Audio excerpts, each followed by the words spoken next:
Boa noite a todos, a paz de Jesus em nossos corações. O nosso tema é sobre revelações.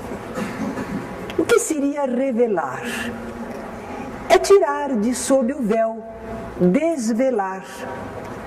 Alguma coisa que lá está, existe, mas está oculto para nós. Nós poderíamos dizer tudo aquilo que o véu da nossa ignorância encobre. Quem sabe nós vamos conseguir desvelar, revelar. Mas a ciência, por exemplo, para o nosso mundo material, ela pesquisa, ela descobre, ela depois nos revela como funcionam as coisas neste mundo, os fenômenos, como se dão, o que é que os causa.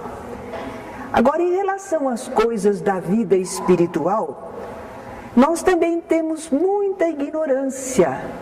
Muita coisa nos está escondida, oculta, mas são reais. E a nossa ignorância é que não permite a gente conhecer tudo ainda. Mas se nós precisamos dessas informações para irmos progredindo, para direcionarmos a nossa trajetória evolutiva, e sozinhos nós não conseguimos entender, não dá para nós sozinhos alcançarmos, então o plano espiritual superior promove revelações. A providência divina manda para nós essas informações através dos seus mensageiros, os espíritos superiores, e também aqui na Terra através de profetas, de porta-vozes, de médiums. Essas revelações das coisas espirituais, elas sempre estão fundamentadas em verdades. Não podem ser revelações falsas. Ou nós estamos tendo acesso a algum conhecimento real, ou não serão revelações espirituais. E essas revelações também são dosadas segundo o grau de evolução do povo que a recebe. Porque se essa revelação fosse muito avançada, o povo não poderia entender, rejeitaria, não assimilaria. De acordo com o local e a época, assim a informação espiritual é dosada. Não que os espíritos não saibam muito mais, sabem, mas eles não colocam ao nosso alcance prematuramente. Assim como um professor que é um catedrático, entretanto, se ele for a um jardim de infância, ele vai falar na linguagem das crianças e o que elas podem assimilar. Essas revelações espirituais vão ocorrer sempre que o progresso humano exigir. Não tenhamos preocupação. Quanto mais nós nos desenvolvermos intelectual e moralmente, mais informações nos virão, de acordo com o nosso progresso. E quando essas revelações vêm, é muito interessante, porque elas inicialmente relembram e confirmam as verdades que anteriormente já foram reveladas. Quando um professor dá uma aula assim em série, sempre que ele começa, ele recapitula um finalzinho da anterior. As ideias para fazer aquele link, aquela ligação. Mas também quando eles veem os Espíritos do Senhor com essas revelações, eles aproveitam para desfazer ideias errôneas. Porque as pessoas receberam a revelação, mas às vezes não entenderam direito e começaram a passar erradamente a informação. Eles corrigem. Quando vem fazer uma nova revelação, eles corrigem. Houve também deturpações. Às vezes é da ignorância, mas às vezes é da má fé. E então, eles também se preocupam quando fazem uma nova revelação em corrigir as deturpações que houve na anterior. E vão acrescentar algo mais, trazem algo de novo. Então eles ampliam os conhecimentos e as perspectivas espirituais para o ser humano com as suas novas revelações. E a humanidade, nós, como é que nos comportamos diante dessas revelações que vêm do alto? Às vezes a pessoa não quer compreender. Alguns não conseguem. Estão falando grego para mim. Não estou entendendo o que é isso. Não vejo interesse. Não alcanço. Outros alcançam, compreendem, mas não querem aceitar. Porque se aceitarem, vão ter que modificar o seu modo de vida. E eles não querem. Querem continuar como estão. Outros deturpam a mensagem, vão passar deturpada para os outros, vão atrapalhar a revelação, fazem acréscimos indevidos. A gente não diz que aqui na Terra, quem conta um conto aumenta um ponto? Pois assim as pessoas também fazem com as revelações espirituais, as revelações divinas. Elas alteram, acrescentam aquilo que não é da revelação. Uns fazem isso porque não estão entendendo bem, é ignorância. E outros fazem isso porque querem adaptar a revelação aos seus interesses. E muitas revelações já foram feitas à humanidade. Jamais Deus deixou órfãos os seus filhos nos mundos corpóreos. Sempre vieram aqueles reveladores de acordo com o grau de desenvolvimento do povo da época. E essas revelações, que nós às vezes já não concordamos mais, entretanto nós precisamos respeitar. Porque todas elas têm em si verdades fundamentais. Elas não eram mentirosas. E elas contêm informações verdadeiras. Porém, nós estamos esperando as revelações mais avançadas. Mas para algumas pessoas, aquelas revelações ainda são adequadas. E nós precisamos respeitar isso. Houve muitas revelações no mundo, para os chineses, para os hindus, para muitos povos. E essas revelações são um pouco diferentes da nossa cultura. Então nós vamos mencionar 3 revelações que para a nossa educação, nossa cultura judaico-cristã, elas apresentam uma continuidade, uma sequência.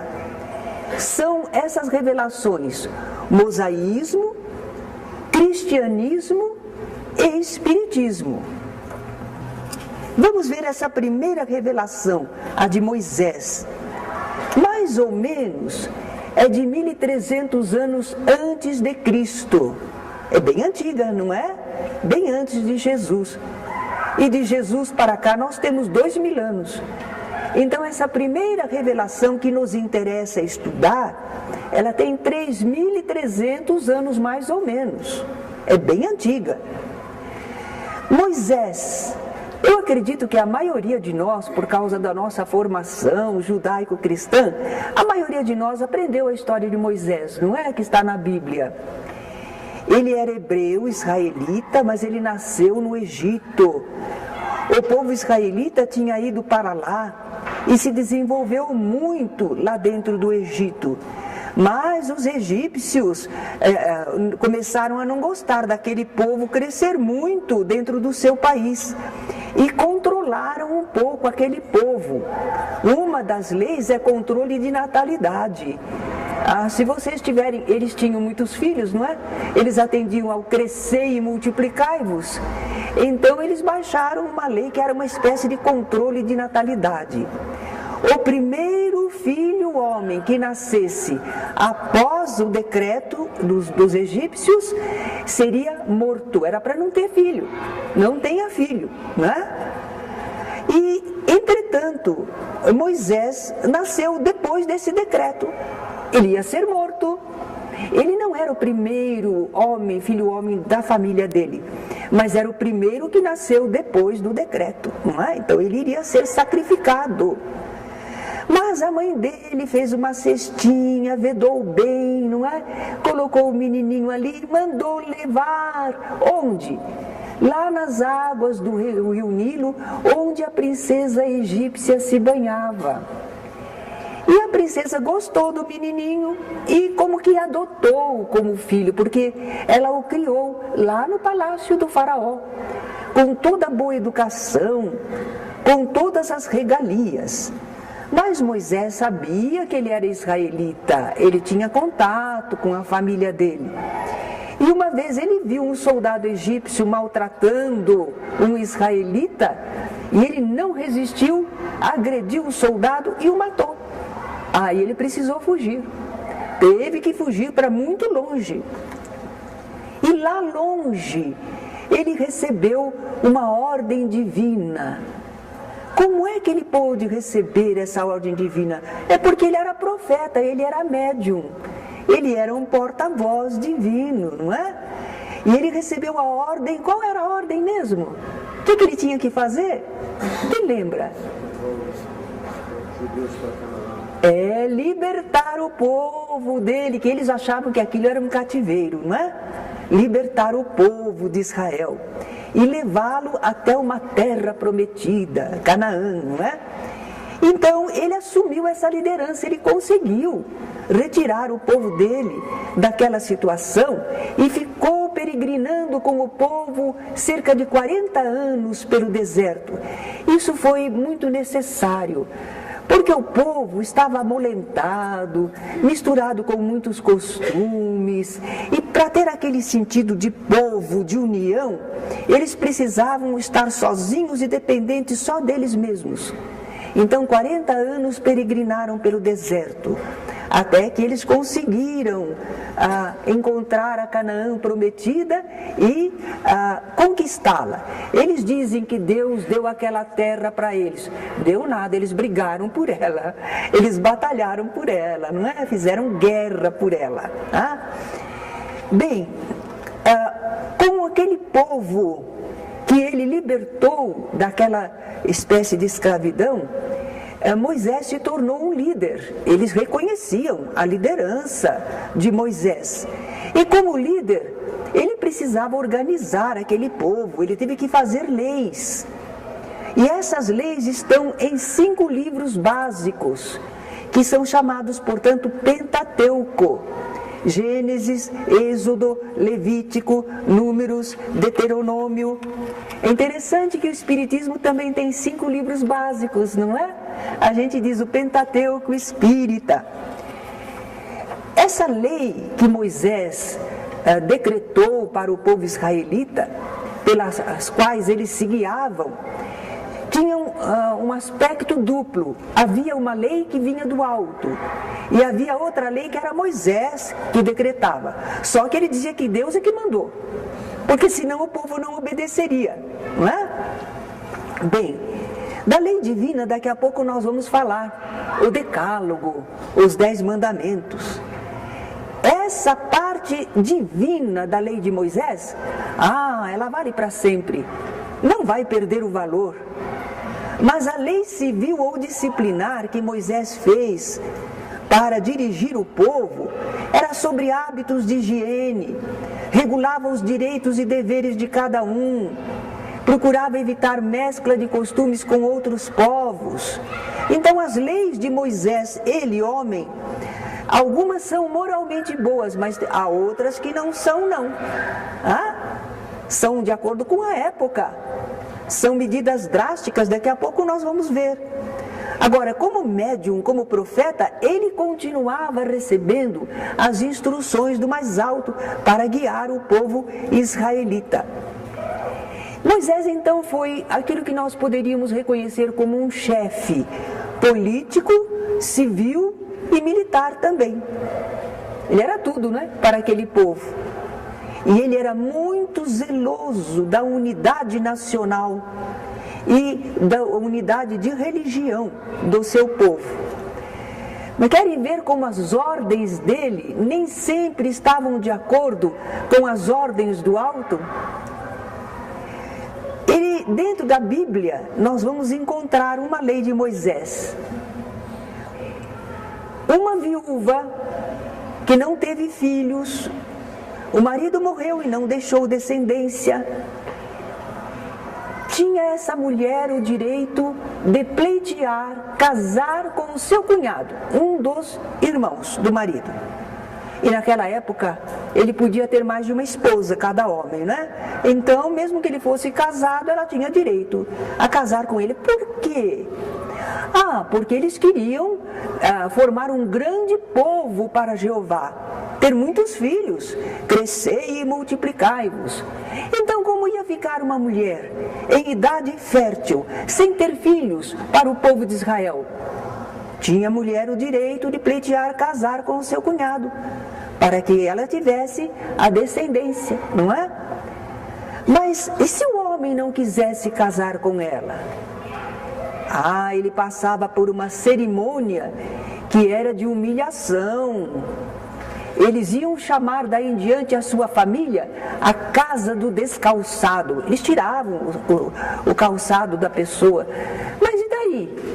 Para nós não significa nada, para eles era terrível. Significava, este homem não quis contribuir para a grandeza do povo de Israel. Ele ficava apontado, não é? Agora imagine se nós vamos seguir essa lei hoje. Mas está na Bíblia. E daí que está na Bíblia? São livros antigos, são leis de Moisés para um povo também antigo. Não se aplicam mais hoje, não é? Olha outra lei. Era permitida a escravidão. Um pai podia vender seus filhos como escravos. Fazia um bom dinheirinho. E também quando ele estivesse devendo e não pudesse pagar, ele podia vender a si mesmo, a sua família, para pagar a dívida. Já imaginaram? Quanta gente que está devendo aí, né? Já imaginou? É lei que está na Bíblia, mas a gente não segue mais. Segue? Não. É uma parte antiquada. Era útil para aquele povo e aquela época. Moisés estava certo como um líder, mas não é lei divina. Não é lei divina. Eles tinham uma lei que é muito dolorosa e o pessoal às vezes quer aplicar ainda hoje.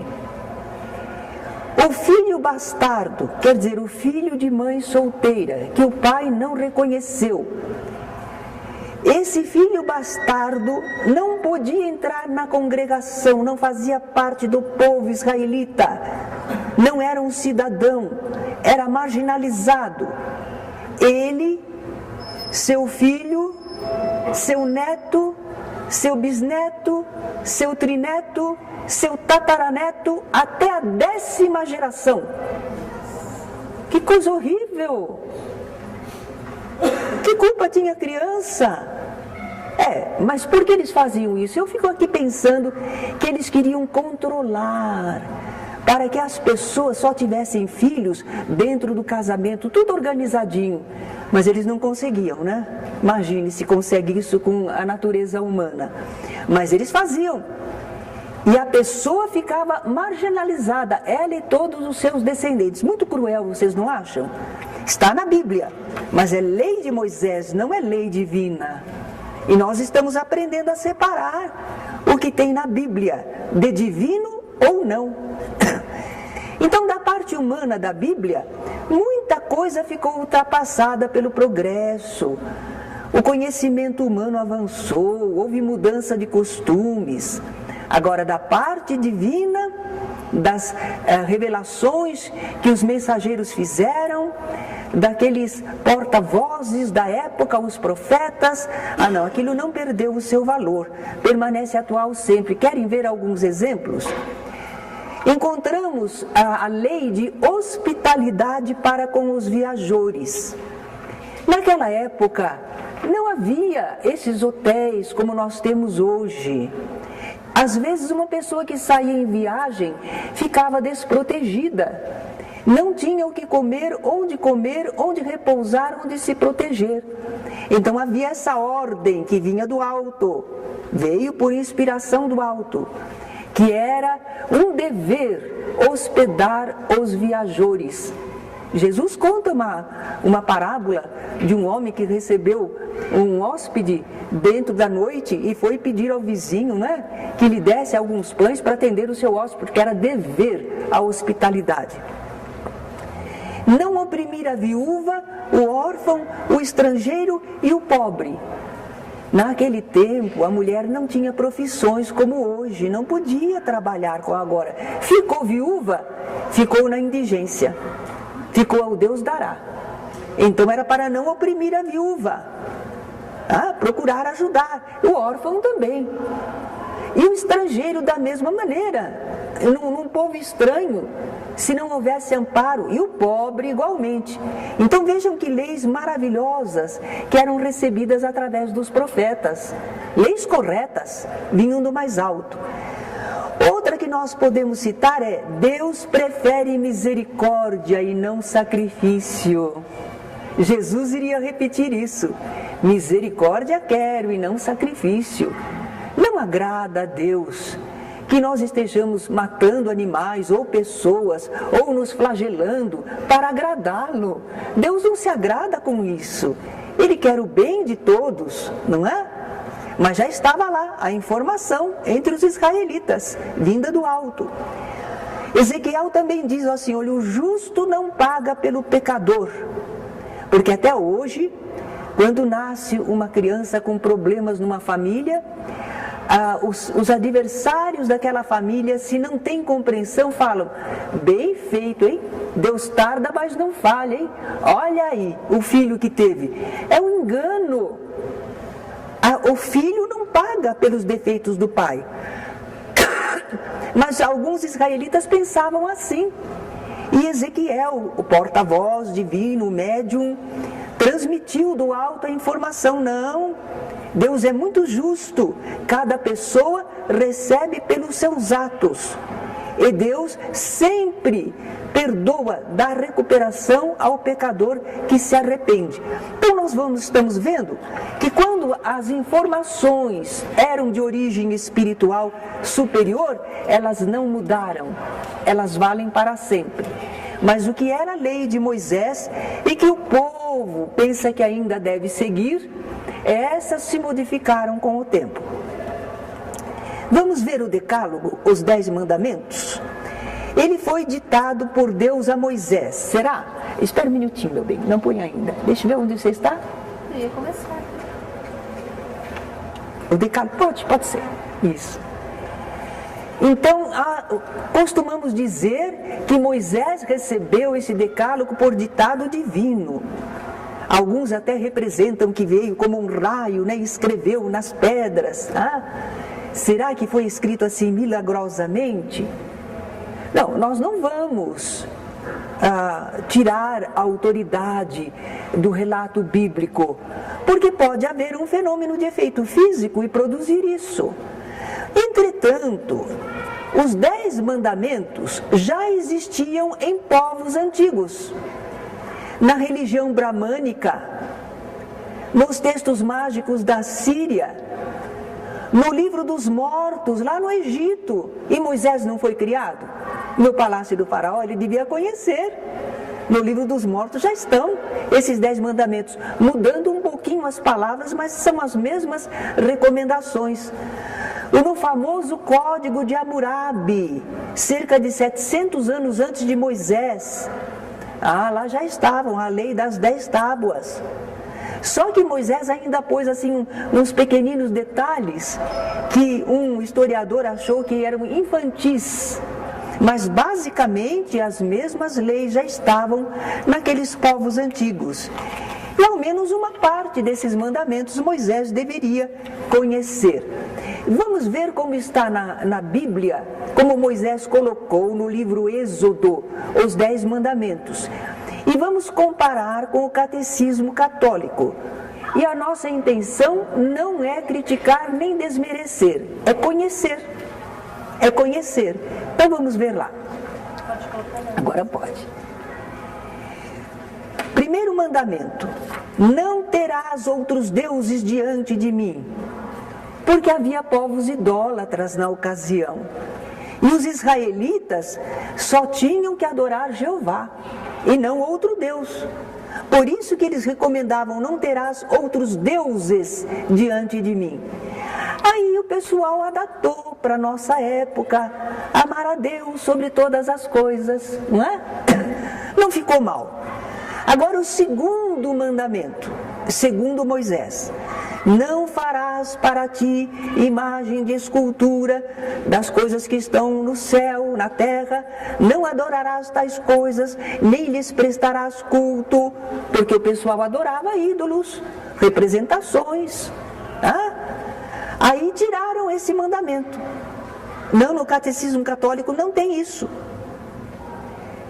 Porque também nessa época em que eles fizeram essa comparação, eles tinham imagens dentro das igrejas, e que infelizmente muita gente idolatrava. É certo que é só uma representação, mas o povo às vezes não entende assim, não é? Então suprimiram, ficou faltando, não é? Então agora vai ficar sempre defasado. Terceiro mandamento: não tomarás o nome do Senhor em vão. Não tomar seu santo nome em vão. Muito bem, só que ficou o segundo. O quarto: lembra-te de santificar o dia de sábado. Porque para os israelitas o dia de sábado era sagrado. Era só dedicado às coisas espirituais. Não podia trabalhar. Nenhum trabalho podia ser feito. Os discípulos de Jesus, num sábado, estavam com fome, estavam em serviço, e eles colheram espigas para se alimentar, foram criticados. Jesus foi alertado: olha lá, os teus discípulos. Jesus curou uma pessoa no sábado, não pode, ele está violando o sábado. Então para eles era o sábado que era o dia do Senhor. Interessante que essa lei apenas significava para não viver só para a matéria, cuidar só da matéria. Pensa pelo menos um dia da semana em Deus, nas coisas espirituais. E nós diluímos isso porque nós pensamos em Deus todos os dias da semana. Se não pensamos, deveríamos pensar. Porque todo o nosso tempo vem de Deus, é para Deus. Nós não cuidamos só do corpo, temos que cuidar da alma, não é? Naquele tempo tinha escravidão, coitado do escravo, se não tivesse essa lei, não descansava nunca, não é? Então era uma lei muito útil. Agora puseram assim: guardar domingos e festas de guarda. É um modo de colocar um descanso e pensar nas coisas espirituais, tudo bem. Quinto mandamento de Moisés: honra teu pai e tua mãe. É o quarto do catecismo católico, honrar pai e mãe. Sexto: não matarás. É o quinto para os católicos, não matar. Sétimo: não cometerás adultério, não pecar contra a castidade. Oitavo: não furtarás. É o sétimo, não furtar. Nono: não dirás falso testemunho, não levantar falso testemunho. Décimo: não cobiçar a casa ou a mulher do próximo, nem coisa alguma que lhe pertença. Era um só, repararam? Mas como do outro lado está faltando, porque suprimiram o segundo, então eles separaram. Não desejar a mulher do próximo é nono, e não cobiçar as coisas alheias é décimo. Então acertaram, ficaram 10 mandamentos do mesmo jeito. Bem, a revelação através de Moisés teve uma característica principal. Quando a gente lê, a gente vê sempre aquele Deus poderoso, justiça divina. Essa é a tônica de toda a revelação de Moisés. Mas mesmo Moisés, ele deu o anúncio de uma continuidade, uma sequência na revelação futuramente. Sim, porque as informações espirituais já acabaram? É só isso? Não, vem mais, conforme o progresso da humanidade. Então ele já anunciou o quê? Moisés e outros profetas do Velho Testamento anunciaram que viria o Messias, o Cristo, o Salvador para o povo de Israel. Se eles cumprissem aquilo que já fora revelado, as leis que eles já haviam recebido. E realmente lá veio a segunda revelação, a do Cristo, há 2000 anos. Jesus trouxe novos ensinos, adequados aos novos tempos. E quando ele começou a falar dos ensinos, algumas pessoas acharam que Jesus estava desrespeitando a lei mosaica, que estava modificando a lei, revogando a lei. Jesus se justificou. Não cuideis que vim revogar a lei ou os profetas. Não vim para revogar, vim para cumprir. Ele afirmou, é mais fácil passar o céu e a terra do que cair um tio, um acento da lei. Porque a lei divina, essa lei de Deus que rege os mundos, a vida dos seres, ela é imutável. Ela não muda e ela será cumprida integralmente. Nós, os seres humanos, os criados por Deus, é que devagarinho vamos começando a entender qual é a lei divina, como devemos agir, não é? Mas ela não muda, a lei continua a mesma. Nós é que vamos modificando, nos aperfeiçoando. Como Jesus fez em relação à revelação anterior? Ele mostrou o verdadeiro sentido. Lembra que nós falamos que às vezes o pessoal deturpa, não entende? E Jesus então mostrou o verdadeiro sentido, corrigiu distorções. Olhe uma, o sábado é para o homem e não o homem para o sábado, por causa daquilo. Eles estabeleceram o sábado de tal forma que a pessoa ficava escravizada ao sábado. Não, o sábado foi feito em favor da criatura humana, para ela ter um tempo de pensar em Deus, e não para dominar a criatura. Não é o que entra pela boca que contamina o homem, é o que sai dela, porque revela o que está no interior. Eles tinham uma preocupação com pureza e impureza. Esse alimento pode comer, tem que lavar a mão antes de comer, um bom preceito de higiene. Mas eles faziam disso uma questão de pureza espiritual. Aí Jesus disse, não, pureza espiritual é outra coisa. Vem do íntimo, o que você pensa, o que você sente, aí que você precisa purificar.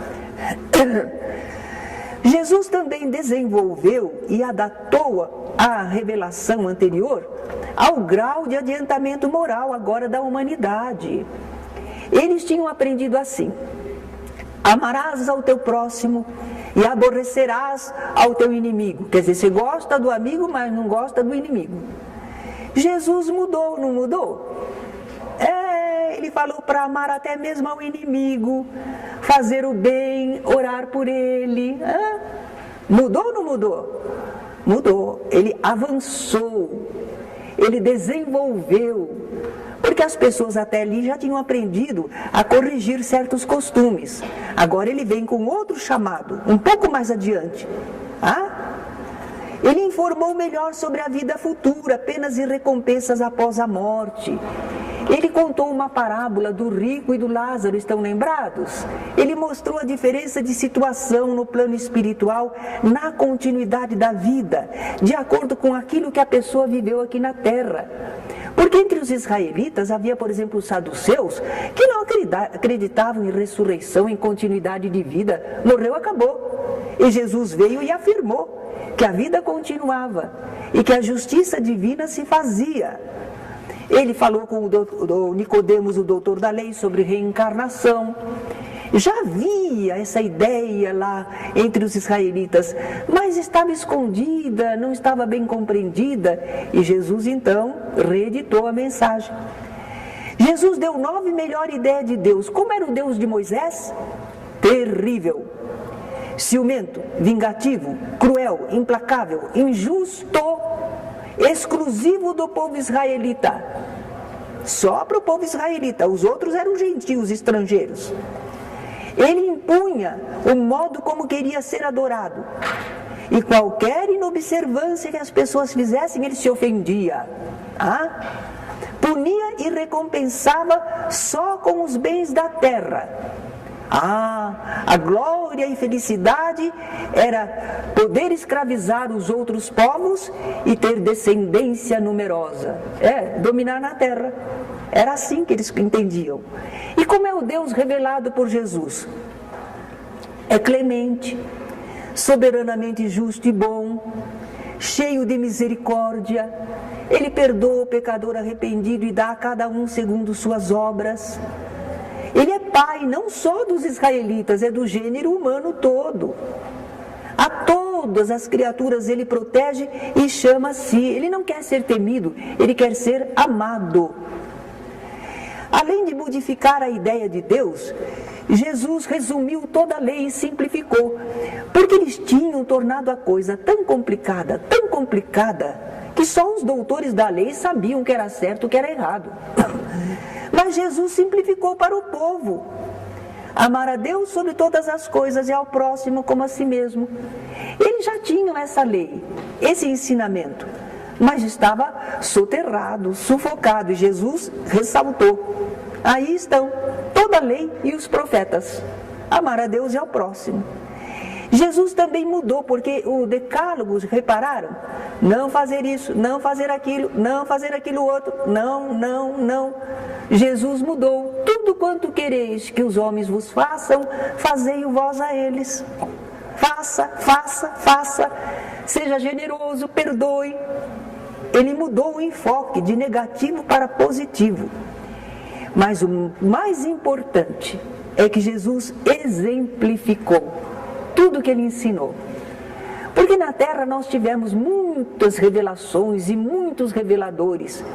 Mas Jesus, ele não só falou, ele fez, ele viveu. Ao longo de toda a sua vida, na sua morte e no seu ressurgimento espiritual, ele sempre exemplificou essa lei divina que ele estava revelando à humanidade. Principal característica da revelação do Cristo: o amor. Mas ele também fez um anúncio de uma continuidade na revelação futuramente. Naquela ceia pascual, ele disse aos seus discípulos: muitas coisas tenho para vos dizer, mas não as podeis suportar agora. Ainda não era tempo. Precisava aguardar o amadurecimento da alma humana, o progresso da ciência. Não adiantava querer falar muita coisa a mais. Se me amais, guardai os meus mandamentos. E eu rogarei ao Pai, e Ele vos enviará outro Consolador, a fim de que fique eternamente convosco.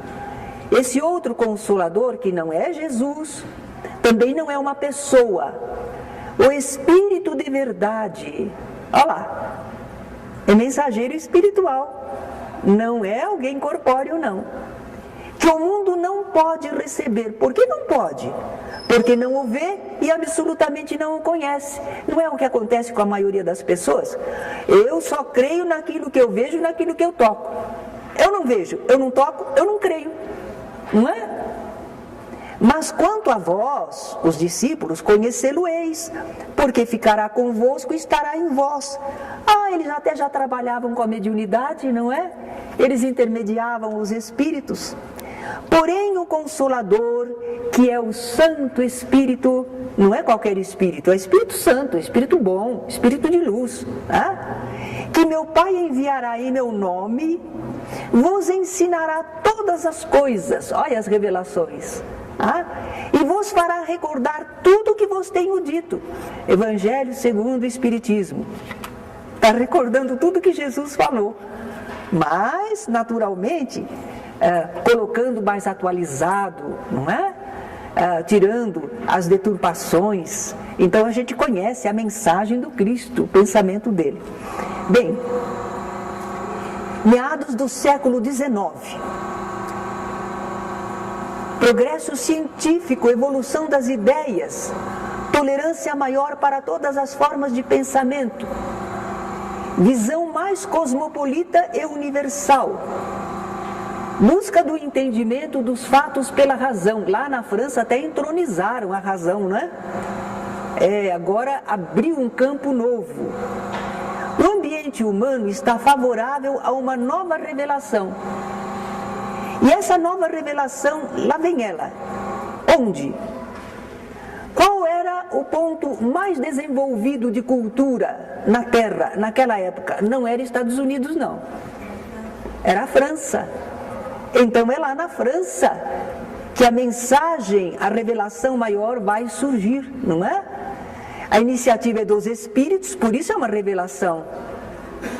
Os Espíritos do Senhor é que vêm, se manifestam, produzem efeitos físicos e intelectuais, chamam a atenção da humanidade para a realidade do Espírito, porque o objetivo é salvar a humanidade do materialismo e do egoísmo.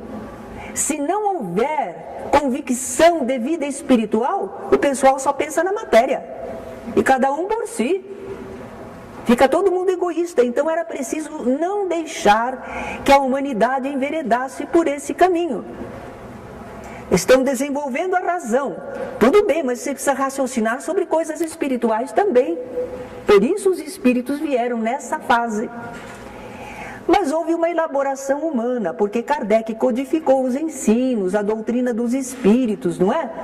Nós ainda hoje, olha, estudamos, depois nós vamos experimentar, exercitar as nossas faculdades, vamos entender, trabalhar com isso. Nós estaremos confirmando as informações dos espíritos para aceitá-las e vivê-las, não é? Então Kardec denominou a essa doutrina que os espíritos revelaram de espiritismo. E nós já sabemos os princípios que ela tem, não é? Precisamos seguir adiante, senão perdemos tempo. Queremos fazer o sorteio também, né, do teste. Então o Espiritismo não revoga a lei divina revelada por Moisés e por Jesus. Lembram? Uma verdadeira revelação, ela não contradiz a verdade que já estava lá, nas revelações anteriores. O Espiritismo recorda os ensinamentos, explica, completa, desenvolve. Ele faz uma aliança da ciência, conhecimento das coisas materiais, com a fé, a religião, o conhecimento de coisas espirituais.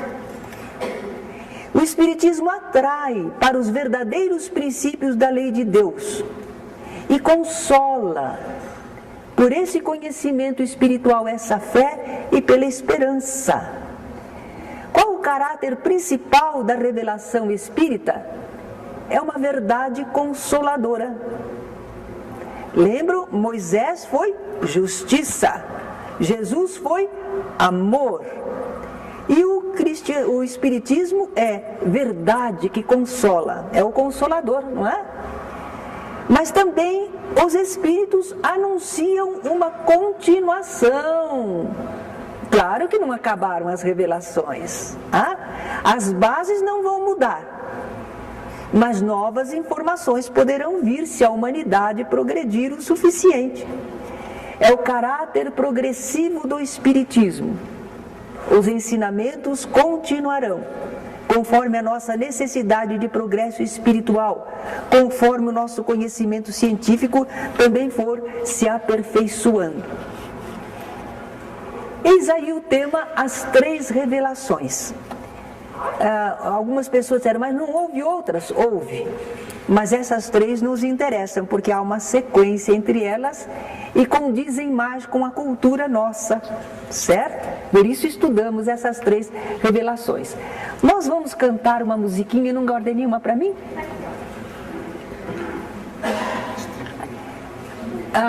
Álvaro Rosman era um senhor espírita lá de Ponta Grossa, no Paraná, e ele compôs lindas músicas para divulgar as ideias espíritas e o Evangelho. Ele chegou a gravar, ele preparou um coral de meninas de um lar, de meninas órfãs, e veio, inclusive aqui neste salão, eles cantaram a 4 vozes e com um solista lindas canções. Eles gravaram 2 discos, aquele vinil, não é grande, long play. Isso quase não existe hoje, mas são canções lindas. E de lá nós tiramos essa sobre as 3 revelações. Nós não temos para todos, né? Mas estamos distribuindo aí na medida do possível. Vou tentar cantar. E a musiquinha é tão simples que logo, logo vocês aprendem e podem cantar conosco. Revelou Moisés, o médium hebreu, que Deus é justiça, o mundo aprendeu. Também é amor, revelou Jesus, exemplificando nos braços da cruz.